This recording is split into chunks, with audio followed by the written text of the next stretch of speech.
Bonjour mes délicieux co-créateurs, c'est Lilou, je suis à Québec, dans la magnifique ville de Québec qui est sous la neige aujourd'hui au mois d'avril, c'est quand même extraordinaire. Sous le froid, c'est très particulier. On a un hiver très particulier au Québec cette année. Et j'ai entendu dire que c'était un long hiver, bien rude. Je pense qu'on a eu toutes les saisons dans la même saison. On a eu une période très chaude quelque part au mois de janvier, froid par la suite, donc on vit toutes les saisons en une. Alors Marc, écoute, je suis ravie de pouvoir parler de ton livre parce que c'est ton premier livre que tu as décidé d'écrire après quelques demandes de certaines personnes qui disaient écrire un livre. Ça demande beaucoup de courage d'écrire un livre. Donc bravo d'avoir passé cette étape, surtout quand on parle de l'humain, de l'être. Qu'est-ce que c'est d'être un être humain? Il n'y a pas vraiment de manuel, on arrive ici sur Terre. Alors là, on s'est rencontrés, on est au Salon du Livre International de Québec, et puis tu présentes ton livre qui s'appelle La Vie. Pourquoi tu as décidé d'écrire ce livre? C'est quand même fou cette histoire. C'est vraiment une belle histoire qu'on peut remonter à... Un peu comme je racontais, puis je raconte à peu près à tout le monde qui arrête devant le kiosque. Les gens m'arrêtent et me demandent, Marc, t'es très jeune pour avoir écrit un tel livre. Là, je leur réponds toujours, je suis une vieille âme, donc on règle ça tout de suite. Par la suite, les gens disent, OK, mais pourquoi? Puis comme plusieurs, après quelques années de, qu'est-ce que je fais dans la vie, où est-ce que je vais? Je suis vraiment né, j'ai eu la chance de venir au monde, je dirais toujours avec une ouverture d'esprit, puis un regard sur le monde un peu différent. Puis sans trouver nécessairement ma place dans la société, puis après l'université, on fait OK, qu'est-ce que je fais avec ça? Puis j'avais vu, puis je t'en parlais un peu hier, quand j'ai vu Wayne Dyer sur scène. Ah oui, c'est ça. J'avais demandé, OK, envoyez-moi un signe, quelque chose, et moi j'aime croire en quelque chose de plus grand que nous. Chacun a leur propre croyance. Moi, j'aime croire à l'univers. Puis j'ai envoyé-moi un signe. Envoyez-moi quelque chose. Puis j'avais allumé la télévision, puis j'ai vu Wayne Dyer sur scène. Il est venu me chercher, il m'a transporté. Je vais, c'est ça que je veux faire. Ce qui m'a fait vivre à l'intérieur, je veux le faire vivre aux autres. Puis je veux devenir conférencier. Mais comment on devient conférencier? C'est là que les gens m'ont dit, Marc, un livre. J'ai eu des mentors que j'ai rencontrés qui sont bien établis ici au Québec, bien établis dans le monde des conférences, et m'ont dit, Marc, un livre. Ouais, un livre, je le sais pas. Tu sais, je peux parler devant les gens, mais écrire, c'était vraiment un autre monde, c'est autre chose. Et à force de dire aux gens, il s'en vient mon livre, un jour je vais l'écrire, j'ai fait, OK, fais-le, Marc. Je suis retourné chez moi en Gaspésie. La Gaspésie, qui est une région à l'est du Québec qui est magnifique. Pour ceux qui ont déjà vu, le rocher percé, la mer, c'est magnifique. Je suis retourné chez moi, parce que j'habite dans la région de Montréal. J'étais chez moi 6 mois et j'ai fait, écris ton livre. Et laisse aller. Et pour faire une histoire courte, mon livre, je l'ai écrit en 1 mois seulement. Parce que je suis revenu dans la région de Montréal par la suite. Une amie qui est conférencière au Québec, Stéphanie Milo, je la nomme parce que j'ai dit merci 1000 fois. Elle me dit, Marc, elle dit, si tu m'amènes ton livre en début mars, je te le lis, je te dis qu'est-ce que j'en pense. En fait, OK, on est à la mi-janvier, je commence à écrire mon livre, mon ordinateur me lâche complètement. Le disque dur, on ne sait pas si c'est le disque dur ou si c'est la carte mère, peu importe. Je vais chez Apple parce que c'est un Mac en l'occurrence, puis il me dit, OK, on n'est pas sûr, puis là, j'ai pas le temps qu'on peut s'assurer. OK, j'en prends un nouvel ordinateur et je repars à 9 à 0. Et là, j'avais un mois en début février. Et j'ai laissé aller, j'ai laissé couler sans arrêt, écrire. Je me demandais pas ce que les gens vont aimer, est-ce que les gens vont apprécier. J'écris sans arrêt. Et le titre d'origine n'est pas le titre qui est présentement, c'est vraiment vers la fin, parce que le titre d'origine, c'était, si je me rappelle bien, Restons connectés. Je voulais amener les gens à se retrouver, à se connecter avec soi, à se connecter puisqu'il y a plus grand aussi. Mais j'ai tellement amené différents sujets dans mon livre que j'ai fait, le titre colle moins à ce que je voulais. Je vais prendre ma douche un matin, je sors de la douche et le titre m'apparaît, La vie, le guide que vous avez jamais eu. Est-ce que ça fait partie comme ça des choses que tu as découvertes sur la vie, qu'il y a ces moments de grâce, ou est-ce qu'il faut les provoquer en fait? Parce que je sais que la question t'intrigue, qu'est-ce que l'univers, qui suis-je, pourquoi suis-je ici, qu'est-ce qu'être un être humain? Est-ce que cette partie d'intangible, d'invisible, des moments de grâce nous arrive et vraiment fait partie de cette expérience? Ça fait partie d'un tout. C'est pour ça que j'arrive jamais à séparer. Les gens vont dire, OK, tu parles plus de spiritualité. Je fais oui et non. Parce que pour moi, tout ça forme un tout. On aime mettre dans des cases, je dirais, les choses. Puis c'est correct, les gens sont à l'aise avec, qu'on définisse. Mais moi, tout fait partie de tout ça. Et le mystère, je me rappelle quand j'étais jeune, j'adorais toutes les pyramides. Avec mon frère, on regardait les pyramides d'Égypte. Pour moi, ça me fascinait. Après, c'est arrivé les pyramides des Incas. Puis dans ma tête, j'ai dit, OK, ils ont les mêmes pyramides, mais à 2 endroits différents, 2 continents complètement opposés. Puis là, on réalise qu'il y a peut-être une connexion entre les deux, mais là, les historiens disent non, il n'y a aucune connexion. Puis dans ma tête, il y a quelque chose qui fait non. Il y avait une connexion quelque part, puis on le découvre quand on fait nos recherches par la suite dans le domaine. Donc, ce mystérieux-là, c'est cet aspect de nous-mêmes qui est plus grand que nature. Pour moi, c'est comme, on ne peut pas le nier. Et je pense que c'est ce que je veux ramener aux gens aussi. Tranquillement, avec mon livre, je commence à l'amener un peu. Même dans mes conférences, je veux ramener les gens, OK, il y a quelque chose de plus grand que ce que vous vivez présentement et il faut le retrouver quelque part. Les anciens, on parlait des Égyptiens, mais les anciennes civilisations, pour eux, c'était dans leur vie, c'était leur vie courante. C'est normal on parlait des dieux, on appelait ça des vies antérieures. Pour eux, c'est normal, c'est monnaie courante. Pour nous, c'est comme, je suis pas sûr, ça existe-tu, c'est vrai? Pour moi, ça fait partie d'un tout. Mais alors, comment tu l'intègres dans ta vie au quotidien pour ne pas être pris pour un fou et d'implorer les dieux en pleine rue, par exemple?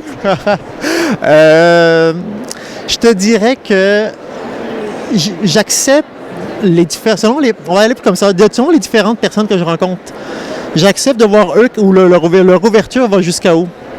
Et ayant justement cette genre de flexibilité, j'ai dû l'idée d'avoir une vieille âme. C'est comme si je connais tellement les gens, ou tellement, c'est exagère, mais le fait vraiment de pouvoir voir les différents types de personnes, je sais avec qui que je peux m'ouvrir plus, avec qui de quoi je peux parler, mais sans le vouloir, des fois t'en parles à travers. Les gens vont te parler d'anges, les gens vont te parler de leur Dieu, de la vie, même de religion s'ils veulent. Chacun, quelque part, d'énergie. Il y a des gens qui disent « Oh, l'énergie est belle dans la pièce. » Je fais « Oui, effectivement, l'énergie est bonne. » Est-ce qu'eux parlent du même type d'énergie que je parle? Peut-être pas, mais en même temps, on parle le même langage. Donc, on le découvre à travers les gens. Et moi, je l'intègre dans ma façon de vivre à tous les jours quand je parle avec moi-même. Pour moi, il y a la théorie qu'on est un tout, on est un, puis à la fois séparé. Pour moi, je l'intègre de plus en plus à chaque année. Et même notre rencontre est un peu ça aussi. Par la force des choses, je regarde sur Internet, je vois tous les bons auteurs qui étaient interviewés, des Wayne Dyer, des Deepak Chopra, des Tony Robbins, que j'ai adoré beaucoup aussi dans mon enfance, des David Wolf, que je suis beaucoup côté nutrition. C'est des gens que je suis partout sur Internet. Et des fois, je demande à la vie, envoyez-moi quelque chose sur YouTube, sur Internet, et je tombe sur eux. Et j'apprends quelque chose de nouveau. Et tout ça s'intègre dans tout ce que je fais. Ça me réveille, ça fait comme, OK, oui, il a raison. J'aime ce qu'il dit, j'aime ce qu'il fait. Ouais. La spiritualité, c'est tellement grand, c'est tellement tout, c'est tellement intégré, c'est tellement une vie courante de ce que je fais que la vie m'amène tranquillement les choses que je veux. Notre rencontre en est une, comme je disais. Et ce qu'il faut avec notre rencontre, c'est que Christine Michaud et Geneviève Young, que j'adore ici et qui font pas mal d'interviews, m'ont parlé d'un Marc. Mais c'était pas le même Marc. Et c'est marrant comme la vie marche. Et puis quand t'es venu, je croyais que c'était toi. C'est pour ça que je t'ai parlé, est-ce que tu parles des phénomènes psy? Et puis tu m'as dit non, mais j'ai ce bouquin. Et là, bon ben voilà, ça fait partie des fois des choses comme ça. On sait pas pourquoi, mais de toute façon, la finalité est là, on se connecte. Et ça me paraissait juste et bon, et c'est ça qui est merveilleux. Il y a ce mystère quand même. Hein? C'est là qu'il faut laisser aller les intuitions, il faut se laisser guider. Parce que je me rappelle, la semaine dernière, parce que même Christine Michaud est arrivée tout récemment dans ma vie, j'étais à un salon du livre dans la province du Nouveau-Brunswick. Pierrette, une de nos collègues qui travaille avec nous chez ADA, m'a dit « Marc, est-ce que tu connais Christine? » Je la connais de nom, mais pour moi, Christine, au Québec, c'est quand même quelqu'un de connu. Je fais « Oui », puis dans mon milieu, je l'admire. Ben, tu veux-tu, je te la présente? Oui, OK, vas-y. Ça accélère, là. Ça accélère. Elle prend mon livre, ça va voir Christine. Christine arrive à côté, elle fait « Oui, Marc, j'avais vu ton livre tantôt, ça m'intéressait, OK, parle un peu avec Christine. » Christine arrive ici à Québec, elle dit « Marc, j'ai lu ton livre, je l'aime beaucoup. » Elle est avec toi en entrevue, vous vous promenez ici. Elle fait « Ah, OK, le livre de Marc. Marc, tu connais Lilou? » Je fais « Oui, je connais Lilou. » Donc, les choses s'enchaînent quand on trouve, et ça va aussi répondre un peu à la question tantôt que tu me parlais, quand on a trouvé sa mission de vie. Beaucoup dans mes conférences maintenant, je parle beaucoup des gens, d'amener les gens à trouver leur mission de vie, la raison du pourquoi on est ici. Et quand je dis aux gens, une fois qu'on a trouvé le pourquoi, une fois qu'on est nous-mêmes, le reste se met en place. On aimerait que ça se fait en 30 secondes, on aimerait que ça se fait rapidement, mais les choses vont se mettre en place. Et quand ça accélère, même nous, on fait comme, OK, déjà maintenant, est-ce qu'on est prêt? C'est comme si la vie fait oui, t'es prêt. Ouais, mais il y en a qui sont impatients. Je sais, pour rencontrer beaucoup de co-créateurs dans les conférences, que beaucoup de personnes sont impatients, aimeraient justement être sur cette voie, avoir cette facilité, cette fluidité. Quel a été pour toi ce changement? Quand est-ce que ça a commencé à être beaucoup plus fluide? Je te dirais, honnêtement, à l'écriture du livre. Puis étrangement... C'est le vrai rêve, là. Mais l'ironie, c'est que le livre n'était pas un rêve en soi. Faire la conférence l'était. Donc, mais quand les gens m'ont dit « Marc, un livre serait intéressant », j'ai fait « OK, je vais en faire un », mais il y a beaucoup de gens que je rencontrais, des gens connectés, pas connectés, ils disaient toujours « Écris ton livre, Marc, écris ton livre ». Et c'est là que j'ai fait « OK, mais c'est vrai que quand le livre est apparu, ne serait-ce que de me faire éditer première maison à qui je l'envoie, celle que je voulais, ils me disent oui. » Incroyable, rare. Très rare, parce que moi, j'étais prête à recevoir le non. Je m'attendais, OK. C'est un peu l'hésitation de tout le monde. Oh, la loi de l'attraction, alors, dans le coup. C'est comme si, qu'à quelque part, je dis, oui, la loi d'attraction, on peut demander des choses, mais il faut accepter qu'il y a des choses. Tantôt, on en parlait, quand est-ce que ça arrive, les gens sont pressés. J'en parle dans mon livre. c'est comme les saisons, tout a un rythme. On aimerait aller voir le carnaval de Rio en plein été, mais non, c'est pas la bonne saison. Enfin, je pense en février, je ne vais pas me tromper. On aimerait voir la neige au Québec, mais vous venez en plein mois de juillet. Il y a des choses qui arrivent à un moment précis, à une saison précise, et je pense que la vie a le même rythme aussi. On aimerait provoquer, on aimerait que ça arrive maintenant, mais chaque chose arrive à un moment précis. Comme on plante des choses au printemps, on les récolte à l'automne. C'est un peu le même principe de la vie. Et il faut accepter, puis à un moment donné, on a le fameux, ce que j'appelle le coup de pied de la vie, qui fait comme, OK, là, on avance de 3 pas, là. Comme on disait, comme je pense que c'est Paulo Coelho qui l'avait amené, quand on fait les premiers pas, l'univers conspire pour faire le reste. C'est un peu la même chose. On sème, on place, et à un moment donné, tout s'aligne et tout se met en place et tout s'accélère. Tout d'un coup, on fait comme, OK, comme un train, tout d'un coup, qui va en haute vitesse.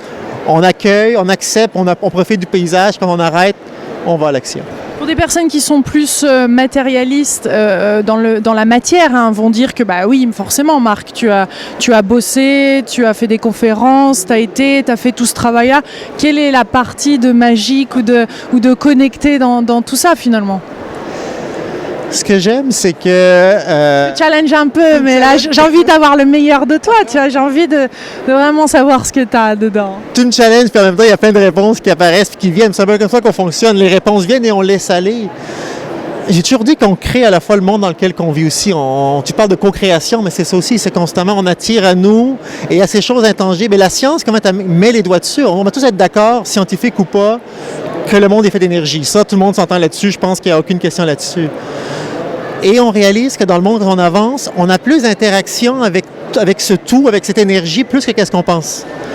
Et oui, c'est un mélange de on pense à l'action physiquement, mais moi j'appelle ça les coulisses de la vie, comme derrière, comme la scène. Nous, on va au théâtre, on voit les gens devant la scène, mais derrière, il y a plein de choses qui se passent qu'on ne voit pas. Si on se fie seulement à ce qu'on voit, on ferait, OK, oui, c'est une bonne pièce de théâtre, c'est des bons comédiens, mais non, il y a des choses derrière la scène qui sont passées, il y a des répétitions qui sont faites avant. Donc, c'est un peu ça, la vie. Puis en même temps, les scientifiques, j'en croise beaucoup. Dans ton milieu, tu dois en croiser énormément, des fois, qui viennent nous challenger, justement, comme tu fais, qui sont comme même au Salon du Livre, j'en vois toujours un ou deux qui viennent me challenger un peu. Puis après, je réalise qu'il y a comme une ouverture. Des fois, le langage est pareil, mais dans des mots différents. La vie, c'est plein de belles choses, plein de choses magnifiques. Il faut accepter ce qu'on connaît et il faut accepter l'inconnu. Les plus grands scientifiques, Albert Einstein, lui croyait en Dieu. À son époque, il croyait à ce qui était inexplicable, mais c'est un gars qui était très scientifique, qui a bouleversé notre monde. Nikola Tesla parlait, si je me souviens bien, aux extraterrestres. Donc, puis Nikola Tesla a fait des inventions incroyables. Da Vinci parlait aux anges. Tous ces grands de ce monde qui avaient un aspect très scientifique acceptaient cette partie qu'on ne connaissait pas encore, qui était l'inexplicable, et acceptaient ce côté-là tout en avançant. Pour moi, le monde, c'est une opportunité incroyable. Et il faut garder les portes. Tout est possible. Quand je dis tout est possible, de croire aux fantômes, à la vie ailleurs dans le monde, plus tu laisses ces portes ouvertes, plus tu acceptes le monde comme il est, puis tu dis oui, ça se peut. Et pourquoi pas? On dit toujours qu'on connaît très peu de ce qui se passe dans tout l'univers. On est vraiment sur une toute petite planète, quelque part dans un petit coin, j'allais dire perdu, oui et non, de l'univers. Il y a tellement de choses qu'on ne connaît pas encore. Donc même moi, quand j'écris mon livre, je ne prétends pas avoir la vérité. Je vous explique C'est ça, ta vérité. C'est la mienne, donc c'est ma perception du monde, c'est des outils que je partage, d'où l'idée du guide, que les gens eux-mêmes trouvent leur propre réponse. Un guide, c'est quoi que ça fait? Ça amène les gens, OK, voici, on voit ici tel endroit, tel statut, telle visite guidée. On choisit si on veut regarder, une toile, moi j'aime pas ça, je vais ailleurs. La vie, c'est ça un peu. Les guides, on vous amène quelque part, on vous fait voyager, vous prenez ce que vous voulez comme un buffet, à volonté, on choisit ce qu'on veut, et on avance dans la vie, donc c'est un peu ça aussi. La difficulté, on y fait face et on la comprend. Ça en fait partie. C'est ce qui nous fait grandir. C'est ce qui est, comme on disait, ça nous challenge aussi. Wayne, d'ailleurs, il en a vécu des difficultés avec sa leucémie. Hein? Il en a vécu énormément. Et quelqu'un qu'on considère comme un grand maître, qui est comme, OK, il en a vu tellement, il en a tellement fait, encore avoir des difficultés dans sa vie, à l'époque qu'il est rendu. Puis j'en parlais avec un de mes collègues tantôt. Ce qu'on apprend en vieillissant, c'est que oui, les défis ne disparaissent pas. Ça fait partie de la vie. J'appelle ça le côté ombre et lumière. Les deux font partie intégrante de la vie. Mais quand nous arrive, ces côtés... C'est comme les surprises de la vie. On aime les belles surprises comme qu'on se rencontre ici, mais un accident de voiture, c'est une surprise aussi. Mais une surprise qu'on aime moins. Et quand ça nous arrive, avant, au lieu de durer ça sur des semaines à chialer, des mois à se plaindre, ça dure maintenant une journée, ça dure 1 heure, ça dure quelques secondes parce qu'on en prend conscience. Toute une question de confiance et de voir ce qui nous arrive. Toi qui es un homme, est-ce que tu écoutes ton intuition, cette partie? Comment tu sens on parle beaucoup d'énergie féminine et de masculine. Est-ce que tu te sens assez équilibré là-dessus? Est-ce que ton intuition fait partie de ton quotidien aussi? Oui, énormément. Mais comme beaucoup de gens aussi, Et des fois, on ne l'écoute pas, des fois, on l'écoute. On n'est pas parfait. Mais oui, j'ai toujours eu cette chance-là d'avoir cette genre de petite voix intérieure que j'ai toujours communiqué avec elle, vraiment une communication, sans savoir vraiment c'est qui, ça vient d'où, mais en même temps, c'est nous aussi, peut-être à un niveau plus élevé, peu importe, chacun sa croyance là-dedans. Et oui, je suis toujours guidé par mes intuitions, mais comme beaucoup de gens, des fois dans la vie, dans le quotidien, dans la vie de tous les jours, on finit par se perdre, on finit par embarquer des fois dans des chemins qu'on ne voulait peut-être pas, mais que finalement s'avère quand même judicieux, mais peut-être que le chemin à côté aurait peut-être été mieux, mais bon, on n'a pas pris celui-là, on a pris celui-là. Oui, j'ai cette chance-là d'avoir quand même une belle équilibre avec mon côté féminin, côté masculin, et je le vois, et par ce que je fais, je vois aussi les hommes qui s'approchent, qui viennent parler, quand on parle de mon livre, on parle de ces choses-là, je vois les hommes tranquillement qui acceptent aussi. Le petit garçon, là, il n'est pas bien grand, hein. Il commence tout juste à marcher, qui a absolument épaté partout. Moi, ce que j'aime, c'est les jeunes qui s'arrêtent. On va être très éveillés. Quand on était jeunes, on était éveillés comme ça aussi. Puis je vois même la nièce à mon frère, la fille à mon frère, ma nièce, très éveillée, les yeux qui regardent le monde, qui est très allumé comme ça. Et c'est ça qui est plaisant. Et même de voir les jeunes, les adolescents, les adolescentes qui arrêtent, qui regardent mon livre. On est porté à croire que ça s'intéresse à ce qu'on fait, un peu plus vieux, mais non. L'ouverture est là, l'idée, ils veulent connaître, puis ils veulent garder cette partie-là, de justement cette connexion-là avec l'univers.